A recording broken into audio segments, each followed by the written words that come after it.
But one of the misconceptions I want to clear up about some of the way we hold land.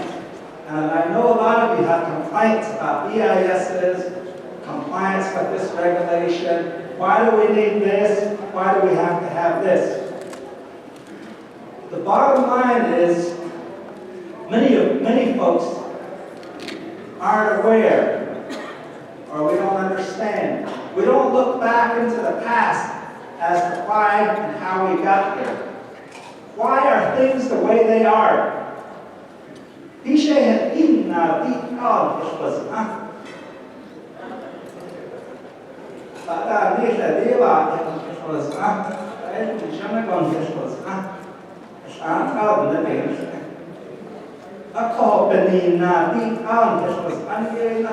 The history.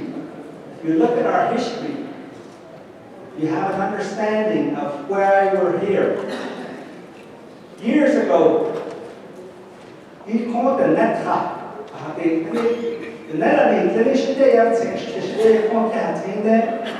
Most of these lands throughout the Southwest United States were occupied by Indians, American Indians, indigenous peoples. But once we made contact with Europeans, laws changed. We have to understand this. In 1776, a new nation took shape called the United States. At that time, the Southwest, where we lived, was under the occupation of Mexico. And the United States controlled the lands back east. And as they expanded westward, many of you may know there was a war between Mexico and the United States, a short war. And as a result of that, the United States, by winning that war, Mexico ceded lands to the United States. There was a treaty they entered into between Mexico and the United States called the Treaty of Guadalupe Hidalgo. That treaty had certain provisions about the Indians that occupied this area. One of the main provisions that says that the indigenous peoples that occupy this area shall not be relocated. And a lot of people fail to look at this history. At that time, it was a relocation effort by the United States. They were taking people, Indian people from Georgia, from the eastern states, and taking them to Indian country in Oklahoma. They were looking at the Navajo Nation when they rounded us up and marched us to Fort Sumter, and thinking about taking us to Indian country. But in my mind, it was a provision in that treaty between Mexico and the United States that said Indians would not be relocated, that allowed Navajo people to stay here. It's important that we understand this history when we talk about land holdings. And then there are laws that the United States brought with them that currently apply to us. There's a case called back in 1823, a long time ago, before we even signed our treaty, called Johnson versus McIntosh. And in that case, the United States Supreme Court said, whatever land the United States occupies, legal title has to be determined. Who has rights to those lands should be determined by the law of the sovereign, which is the United States.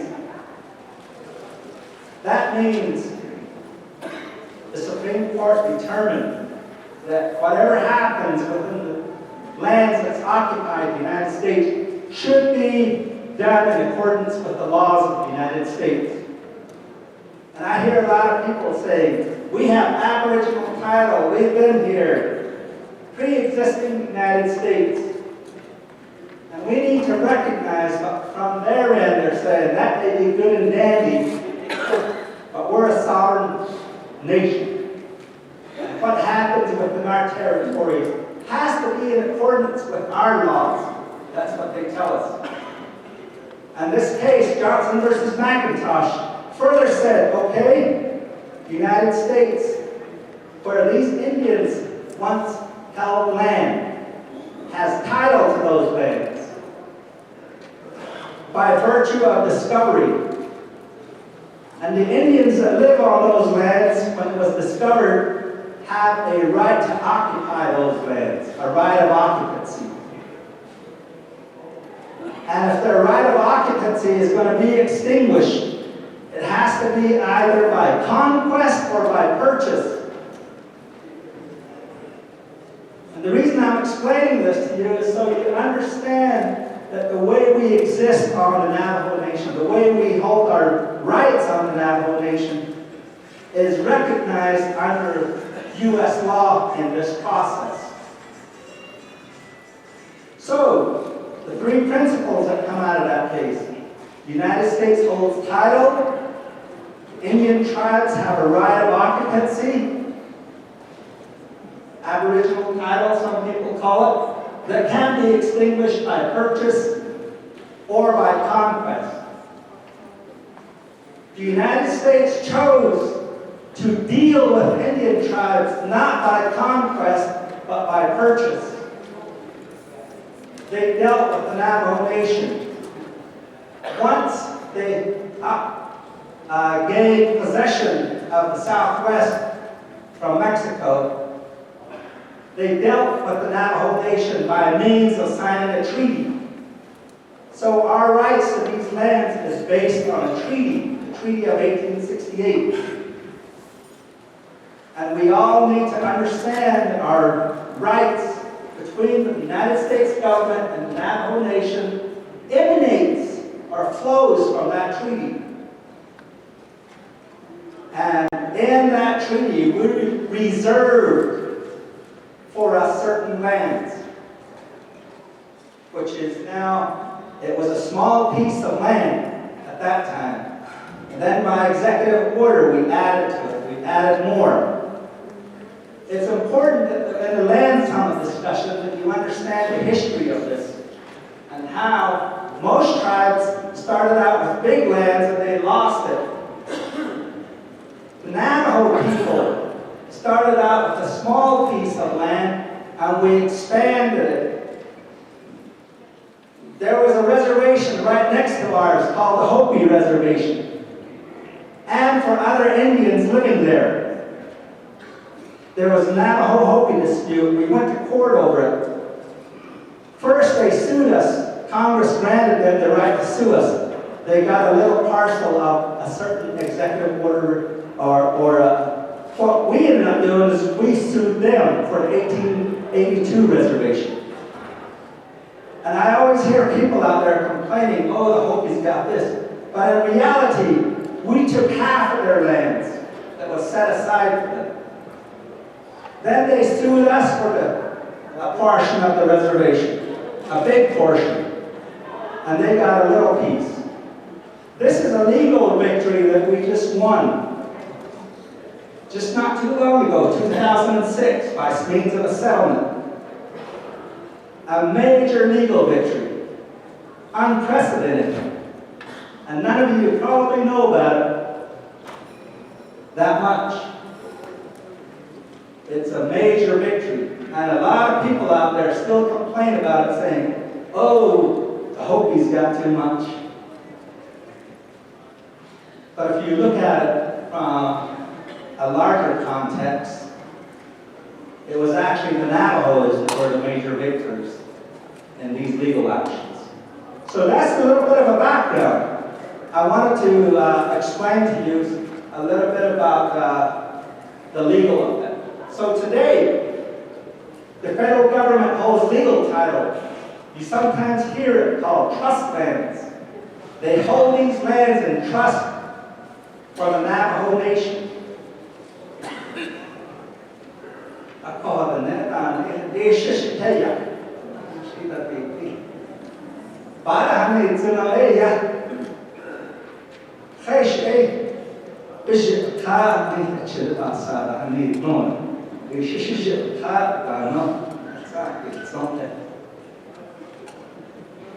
di in the federal government, then the BIA, then the Behazani,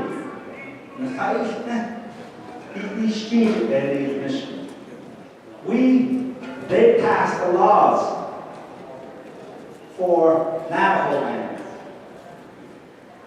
Grazing, the Taylor Grazing Act. How we use our lands is determined by federal law.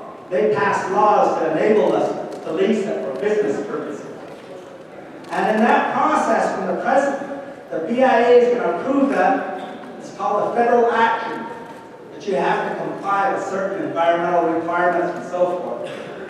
So in a sense, the Navajo Nation is just implementing federal policy, federal laws.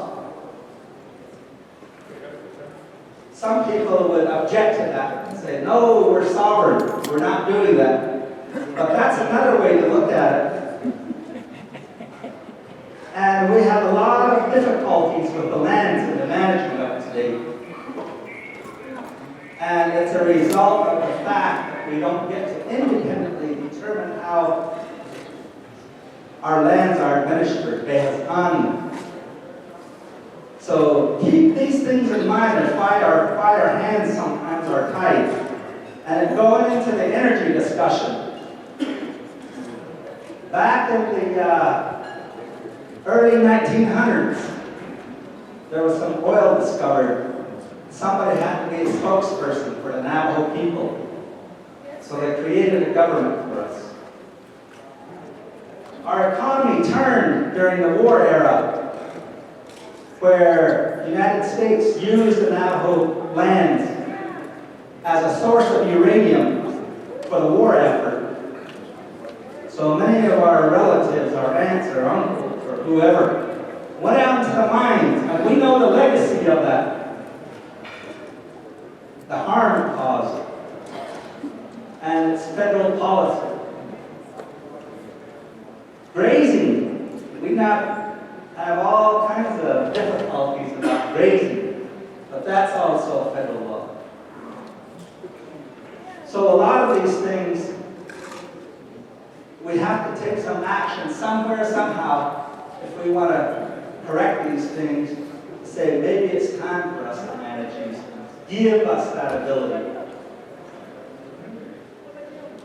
So going into the energy policy, this is the same way like the Navajo generating station, the Peabody mine, the coal mine up in the Four Corners area, the Navajo BHP mine, Four Corners power plant.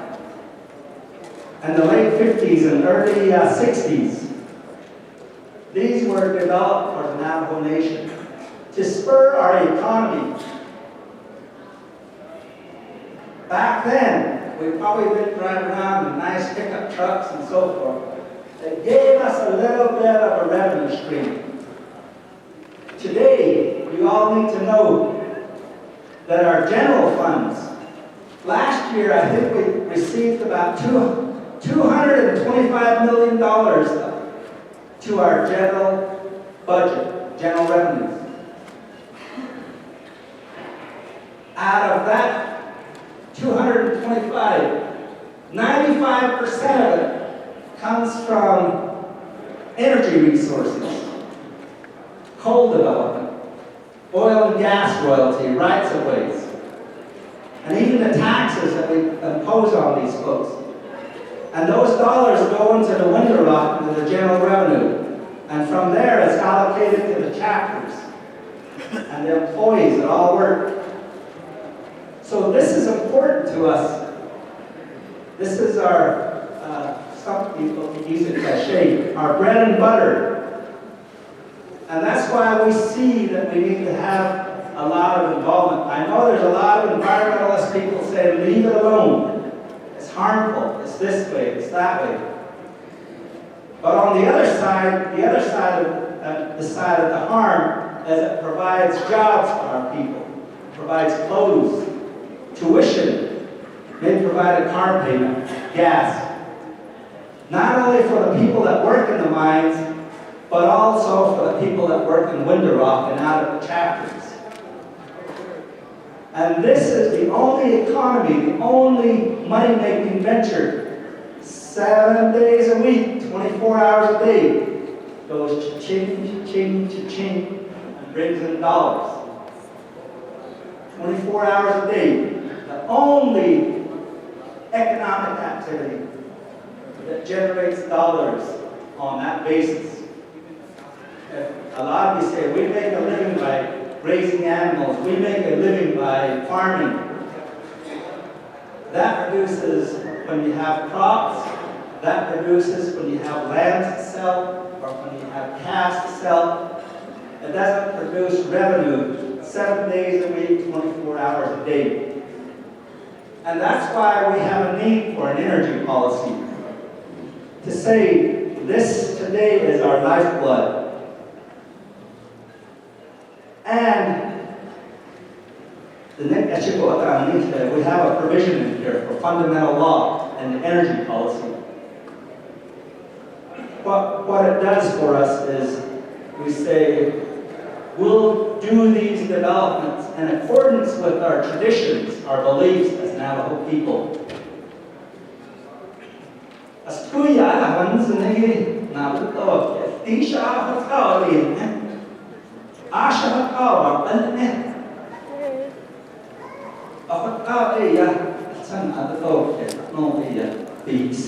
Energy policy.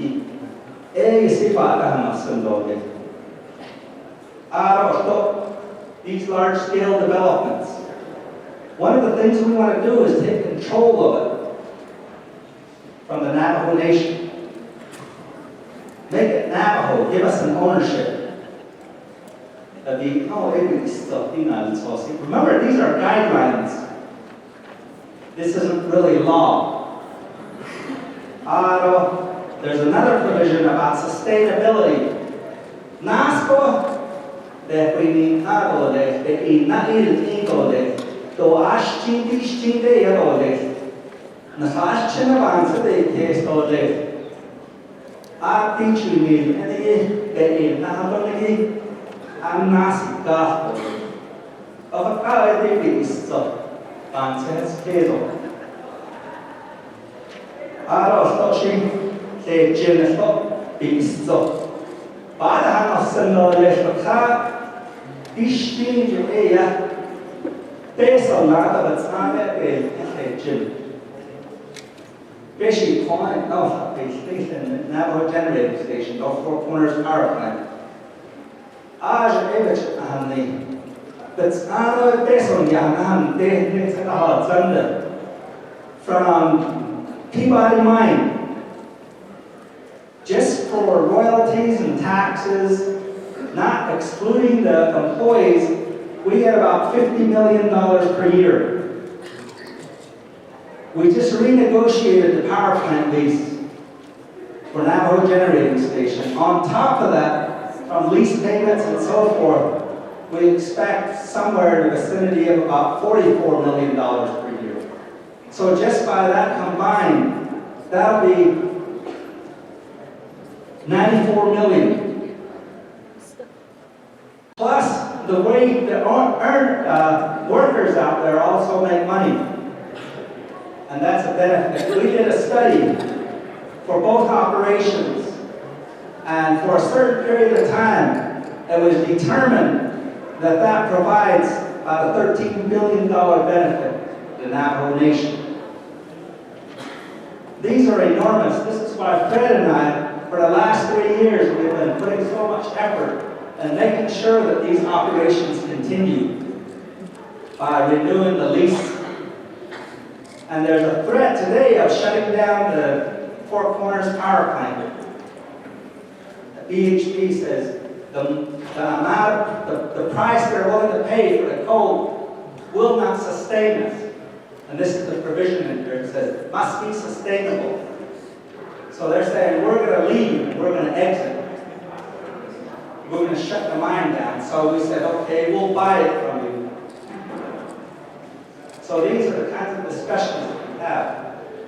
And one of the last things I really want to point out in here is about renewable. There's a renewable component in here too. We recognize that this isn't going to be stagnant. We've been dealing with energy matters for a number of years. Renewable energy sources today is very expensive.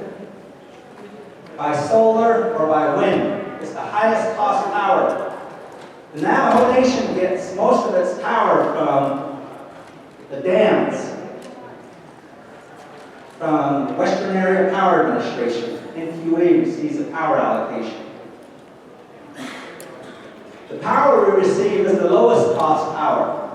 And a lot of people run around out there saying we should be depending on wind, we should be depending on solar, which is the highest cost power. And our response is, our people don't have the economic means to be straddled with the highest cost power. And those are kinds of discussions that we have. So we do these things with some planning, with some forethought, and it would be nice if we could totally depend on renewable sources, but the reality is that it's the highest cost power right now. And eventually we may get there, so we mention it in the energy policy, and we say we'll make efforts as technology unfolds, as advances are made, as the costs come down. We'll consider those. And that's what we continue to do. In addition, the other thing I want to point out is hydroelectric power, in a sense, is a renewable source. And since NQA was formed in 1959, they've been receiving this allocation. At one time, most of our power was coming from these electric dams. So all these states, California, Arizona, they're saying so much of the 30% is our goal, 20% is our goal from renewables.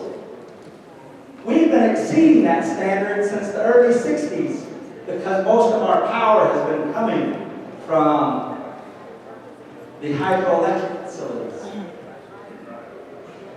For the last 50, 60 years, most of our power has been renewable. Most of our energy mix we use on the Navajo Nation. Plus, Navajo people leave the smallest carbon footprint of any people in the United States because we don't use as much energy as everybody else. So based on that, we kind of brush aside the criticism that we sometimes receive and say, yeah, but you got to really take a look at the hard facts. The other thing is taxation. In the past, we've given up taxes or in lieu of payments. But in this policy, we want to exert primacy in the ability to tax energy projects. And we don't want people coming to us and saying, we want you to waive taxes. We want you to comply with our laws. Sometimes there's the Navajo Preference Act. There's things like the Navajo Pyramid Act, the Business Opportunity Act. We want you to comply with all of these laws. So this policy will be out to the rest of the world out there. And they'll see it and say, oh, this is the policy of the Navajo Nation. This is their expectation if I want to site an energy project on the Navajo Nation. So that's what this policy is about. But as Fred said, we're going to have a full summit on energy in the springtime. So we just wanted to give you a precursor of what's to come, and we will talk about all the different technologies. There is a lot of technology evolving. I want to leave you with a word. The next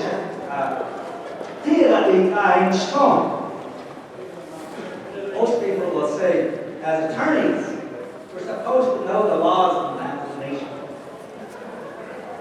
And the fundamental laws, the Neva Behazani, Dibo Behazani, Asadi Eya, Diyen Behazani, Ishin Aja Diyen Yeta. The nanny clean it or bunny and the Father, Auntie, make it on a sansalada, and then clean. Aroshik stop the yin that's on it, it has army. Eshe, he all, yeah. Bansis case of a yashe, that's a yah. He or God servant. They has anagi, he the yin the net, dog of sun or yah. They have a yagi, they cash me up. Did I need is the boundary. That's Ireland's. The yin that's on it, that's on it. Of course, I was not stand with the sketch, that's on it. This is by yes, I need the laws of physics, the laws of chemistry, those things that you study in college. That's after treasure, it's all just it's comedy. Your Catholic, NASCAR. The days will be longer.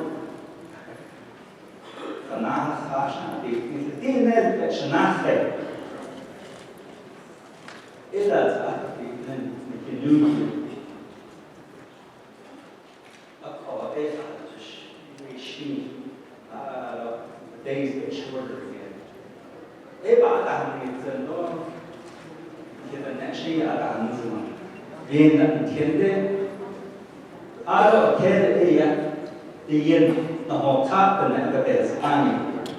The Holy Earth Service people, and this is the word I'm going to leave with you, is that in a summit like this,